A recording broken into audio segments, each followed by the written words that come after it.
First ఫేజ్లో seats అనేది allotments అయిన తర్వాత చాలామంది వరకు సెకండ్ కౌన్సిలింగ్ కోసం ఎదురు చూస్తుంటారు. కారణం ఫస్ట్ ఫేజ్లో వచ్చినటువంటి కాలేజ్ ఆర్ బ్రాంచ్ వలన సాటిస్ఫైడ్ లేకపోవడం వల్లనే, లేదా ఆ కాలేజీ బెటర్గా ఉన్నా కానీ అంతకన్నా ఇంకా బెటర్ కాలేజీ కావాలని కోరుకున్న వాళ్ళు, లేదా యూనివర్సిటీ కావాలని కోరుకున్న వాళ్ళు మళ్ళీ సెకండ్ ఫేజ్ కోసం వెయిట్ చేస్తుంటారు.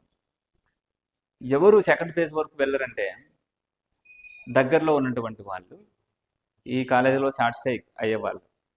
సో మాకు కాలేజీకి దగ్గరగా ఉంది, సో మాకు ఈ కాలేజ్ మాత్రమే కావాలి. కొంతమంది రికమెండ్ అంటే మాకు తెలిసిన వాళ్ళు ఉంటారు అక్కడ కాలేజీలో, సో వాళ్ళు వచ్చేసి మీకు ఇక్కడ పెట్టుకోండి బాగా ఫీచర్ ఉంటుందంటే వాళ్ళు దాని మీదనే హోప్ పెట్టుకుంటారు.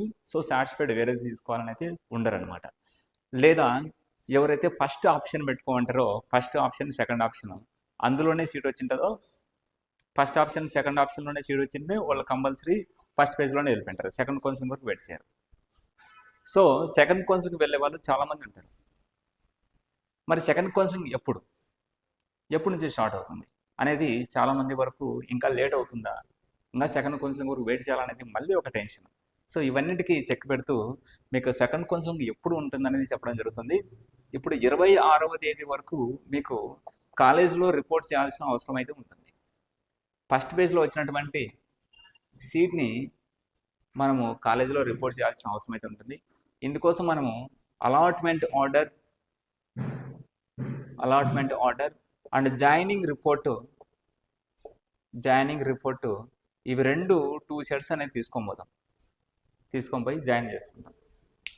26వ తేదీ రిపోర్ట్ చేసిన తర్వాత సో మనకు 27th కల్లా ఏ కాలేజ్లో లెఫ్ట్ ఓవర్ సీట్స్ అనేది తెలిసిపోతుంది అనమాట. లెఫ్ట్ ఓవర్ సీట్స్ అంటే ఏంటంటే మిగిలిపోయిన సీట్లు, ఆల్రెడీ ఫిల్లప్ అయినాయి కదా ఎందుకు మిగులుతాయని అనుకోవచ్చు. ఇందులో వచ్చేసి మనకి ఎవరైతే రిపోర్ట్ చేయలేదో 26th కానీ రిపోర్ట్ చేయకుండా ఉంటారో తర్వాత చేయొచ్చు అనే విధంగా కూడా ఉంటారో, లేదంటే కొంతమంది కొన్ని కారణాల వలన రిపోర్ట్ చేయకుండా ఉంటారు. సో రిపోర్ట్ చేయకుండా ఉంటారో వారికి ఇంకా వచ్చేసి సెకండ్ కౌన్సిలింగ్లో ఆప్షన్స్ పెట్టుకొని మారుతూ ఉంటారు. కాబట్టి 27th కల్లా లెఫ్ట్ ఓవర్ సీట్స్ అనేది తెలుస్తుంది. ఇంకా 27th కల్లా ఎన్ని సీట్లు, ఏ కాలేజీలో ఎన్ని సీట్లు ఉన్నాయి అనేసి, మిగిలిపోయి ఉన్నాయి అనేది తెలుస్తుంది అన్నమాట. తర్వాత మనకు 29th ఆ విధంగా సెకండ్ కౌన్సిలింగ్ అనేది స్టార్ట్ చేసే అవకాశం ఉంటుంది. 29th ఫీజు పేమెంట్ చేసేది ఉంటుంది. ఫస్ట్ పేజ్లో ఫీజు పే చేసిన వాళ్ళు సెకండ్ పేజ్లో ఫీజు చేయాల్సిన అవసరం ఉంటుంది. 29th ఇంకా 30 వచ్చేసి 30 అండ్ 31st వచ్చేసి మనకి ఆల్మోస్ట్ సర్టిఫికేట్ వెరిఫికేషన్ ఉంటుంది.